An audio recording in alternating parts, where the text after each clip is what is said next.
Bonjour à tous et toutes. Voilà, je suis à Alicante dans un sommet européen et je voulais vous passer un petit message. Hier, j'ai annoncé que les préservatifs à partir du 1er janvier prochain seraient gratuits pour les 18-25 ans. C'est une petite révolution de la prévention, c'est essentiel pour que nos jeunes se protègent lors de leur rapport sexuel. Mais j'ai été pris à partie par beaucoup, en tout cas plusieurs d'entre vous, sur le fait que beaucoup de nos jeunes mineurs avaient des rapports sexuels et qu'il fallait aussi qu'ils puissent se protéger, qu'ils pouvaient avoir des mêmes contraintes financières. Alors je dis banco, allons-y, donc on va faire travailler les équipes pour étendre cette mesure aux mineurs. Et donc tous les mineurs et les majeurs jusqu'à 25 ans, on va mettre en place cette politique. Je pense que c'est une très bonne politique de prévention pour permettre à tous les jeunes de se protéger. Sortez couverts, comme disent les grands auteurs.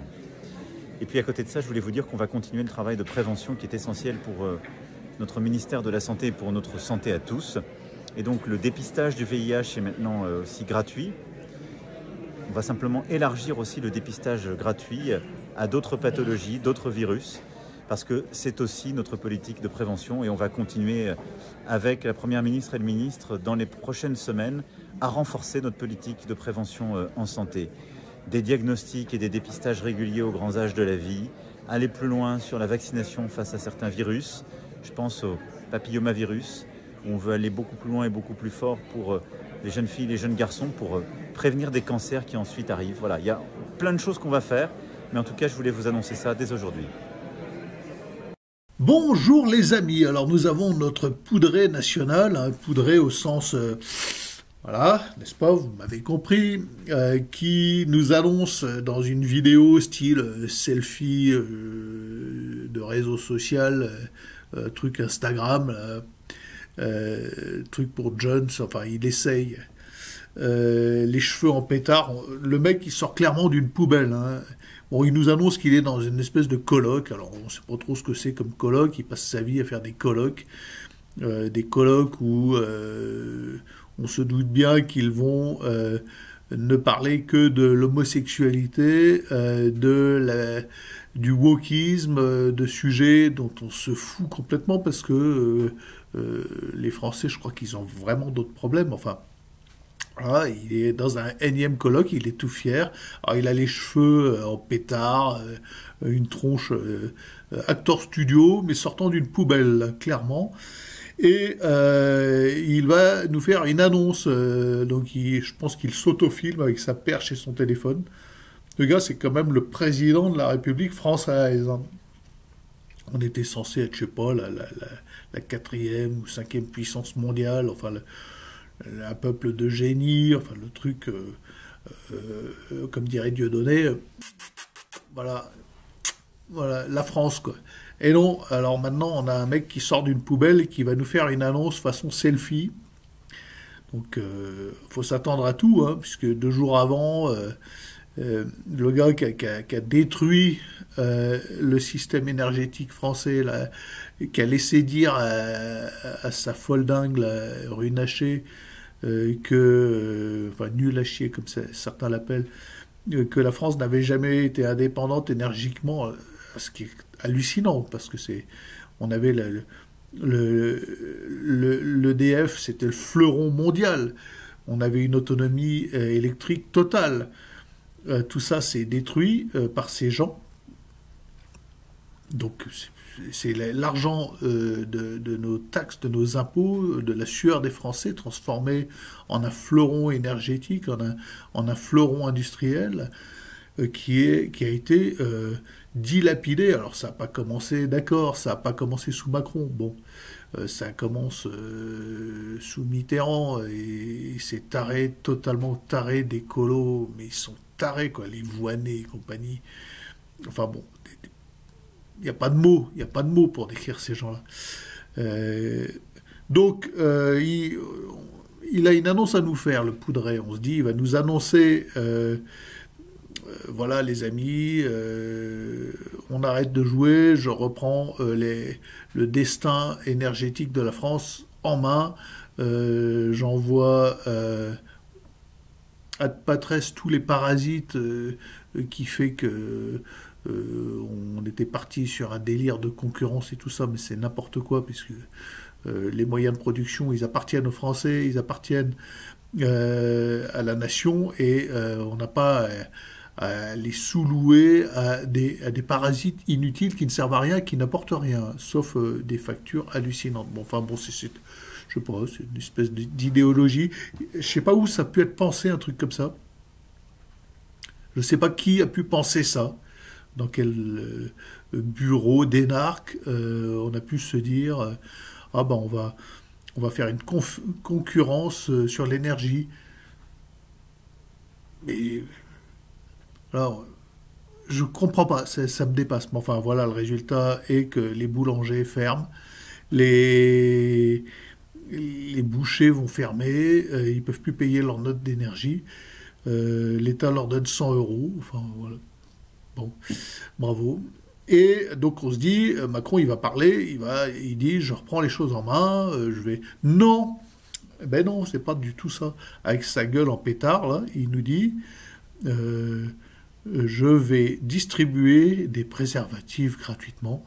Alors, donc on se dit, le mec, il est dans une réunion, un colloque, là, puis il sort à la récré, parce que c'est ça, le gamin, là, il sort, là, il est en récré, et puis il a une idée. Il sort comme ça, pof, et oh, j'ai une idée, eh ben, je vais donner des capotes gratos aux adolescents. Et jusqu'à 25 ans, vous aurez les capotes gratuites. Alors là, tout d'un coup, moi j'ai les bras qui tombent, puis je reste sans voix, mais sans voix. Le gars, il est le président de la République française, dans un colloque international de wokisme et de LGBTisme ou d'écologisme, où on s'en fout d'ailleurs d'une connerie hallucinante, et il nous annonce « Les gars, j'ai une idée, je vais donner des capotes. » Non mais... À nos enfants en plus, à nos enfants. C'est-à-dire que ce qui lui trotte dans la tête à lui pendant les colloques, et jusqu'à la récré où ils se sont obligés d'aller prendre sa perche et son téléphone pour se faire un selfie, là, comme une Instagrammeuse, une Instapute, la seule truc à laquelle ils pensent, c'est les relations sexuelles des adolescents, de nos enfants. Non mais... c'est pas possible. J'essaye de me mettre dans la tête de ce mec, qui est président de la République française, qui sort à la récré pour prendre son téléphone et faire un selfie et nous parler du trou du C de nos adolescents. Parce que lui, c'est ce qu'il fait fantasmer, c'est l'anus. Voilà. J'essaye d'être pas trop vulgaire pour pas être censuré. C'est l'anus de nos enfants. C'est ça qui le fait fantasmer, le mec. Mais parce que ça fait 50 ans que toutes les générations d'ados réclament les préservatifs gratuits. C'est bien connu. C'est la seule préoccupation de nos adolescents. C'est enfin une avancée sociétale extraordinaire, digne de la France. Les préservatifs gratuits. Enfin, gratuits, excusez-moi, on se comprend, quoi. Parce que les industriels, ils vont pas les fabriquer gratuitement. Et les pharmaciens, ils vont pas les donner gratuitement. Il faudra bien qu'il y ait du fric qui rentre. Ah oui, mais eux, ils s'en foutent. C'est le fric magique. Parce que t'as les pauvres gens, là, qui vont au boulot le matin, qui vont payer des préservatifs de gré ou de force à des gamins. N'importe quel gamin, et maintenant, il ira dans une pharmacie, il dira « je veux des capotes ». Et puis on lui donnera... cadeau, tiens, cadeau. C'est pas possible. C'est pas possible. C'est pas possible. C'est pas possible. Ça, c'est la France. Dans la France, t'as les infirmières en train de se suicider en ce moment. T'as les boulangers en train de fermer boutique. T'as la moitié du pays dans une angoisse pas possible, ne sachant pas comment assurer le lendemain, avec une inflation galopante. avec des salaires qui baissent parce qu'on est en train de couper les allocations, de couper les assurances chômage, de mettre un terme à ça. Donc ceux qui pouvaient survivre un peu grâce à ça, qui avaient 2, 3, voire 4 petits jobs, qui courent à droite à gauche pour essayer de bouffer, on leur coupe en plus 200 ou 300 euros de façon arbitraire d'allocation. C'est pour tout le monde, hein. En ce moment, c'est comme ça, pour tous. Mais de l'argent magique, il y en a pour distribuer des capotes en temps de crise, de crise mais totale. Donc le gars qui est censé élever le débat, qui se prétendait philosophe, on nous a quand même dit que le mec était l'adjoint de Paul Ricoeur, un philosophe à la gomme de la Sorbonne. Et que Macron était son digne héritier.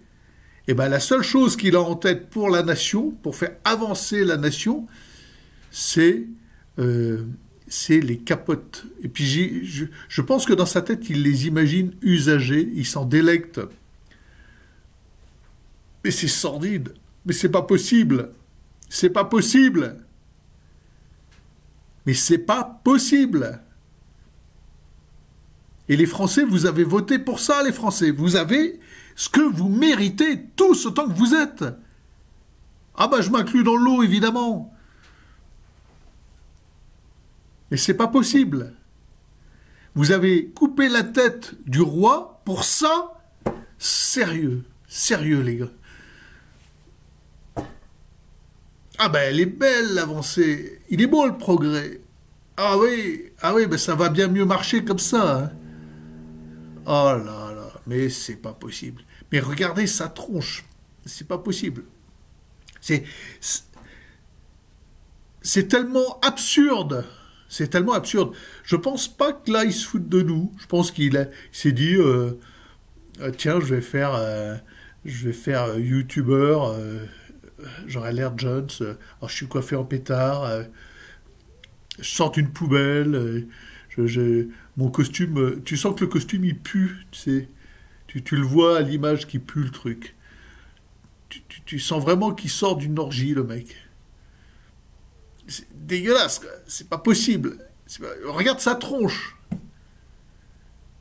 Non mais attends. Non mais c'est pas possible. Je peux pas concevoir, je peux pas imaginer le concept. Le gars, il est président de la République. Bon. Il aurait voulu que les capotes soient gratuites. Il a envoyé, je ne sais quel ministre, je ne veux même plus connaître leur nom, c'est pas possible, et pour dire, ah bah nous avons décidé que les capotes soient gratuites. Mais lui, en plein colloque pendant la récré, il fait style, ça me prend, oh les capotes gratuites. Oh oui. Et alors, il y a un mec qui conseille ça, parce que c'est sûrement pas lui qui a décidé tout seul. Si, je sais pas. Je ne sais pas comment on peut en arriver à un tel degré de déchéance. C'est ça, c'est le mot, c'est de la déchéance. En fait, on assiste sous nos yeux, là,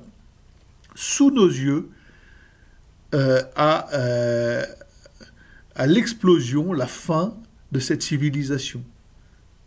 Là, en ce moment même, sous nos yeux, c'est factuel, on a l'écroulement de la civilisation.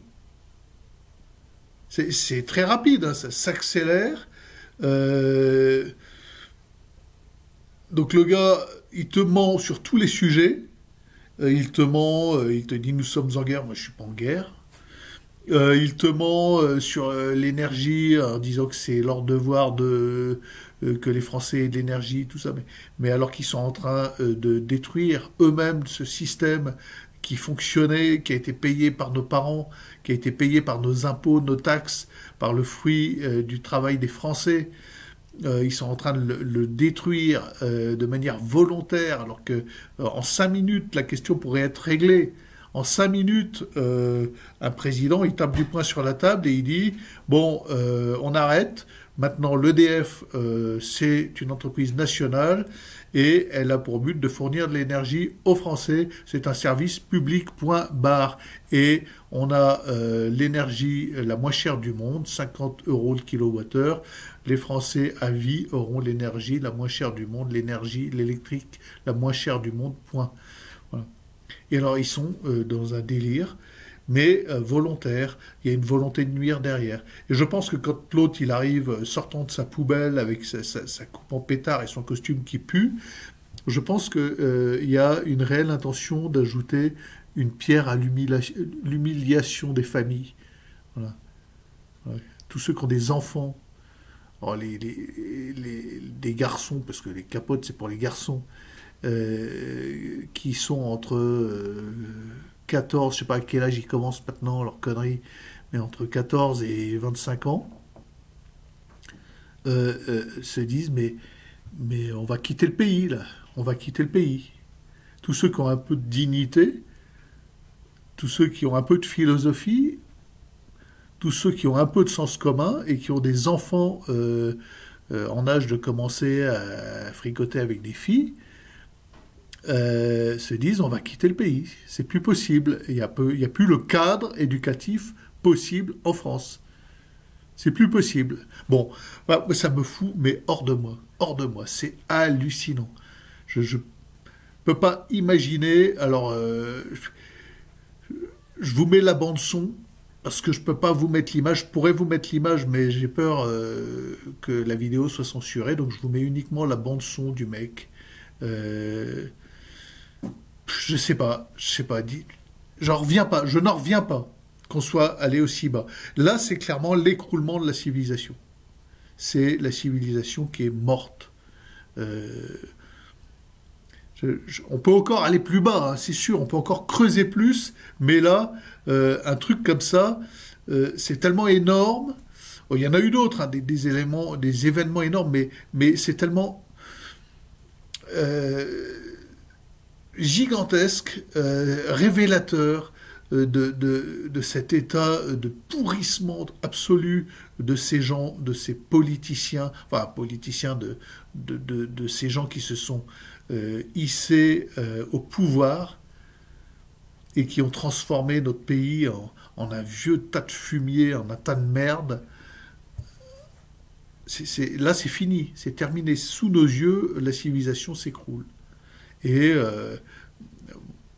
moi, c'est ce que je souhaite, hein, qu'on en finisse. C'est pas possible. C'est pas possible. Voilà. On a le pape, là. Excusez-moi, on a Bergoglio qui va chialer devant une caméra. Des vraies larmes, hein, il pleure. On se dit, le pape pleure. Parce que si tu vois que l'image, tu te dis, le pape pleure. Mais le seul motif pour lequel moi, en tant que catholique, j'aurais l'occasion de pleurer, c'est que des âmes vont en enfer et que le Christ meurt, voilà, torturé, assassiné, et l'apostasie générale. L'amour n'est pas aimé. Oui, là on pleure. Eh bien, non, lui, il pleure sur le sort des Ukrainiens. Bah oui, c'est triste le sort des Ukrainiens. Il y a des Ukrainiens qui meurent. Mais alors, moi, je ne l'ai jamais vu pleurer sur le sort des Palestiniens, des Yéménites, des Syriens, des Irakiens.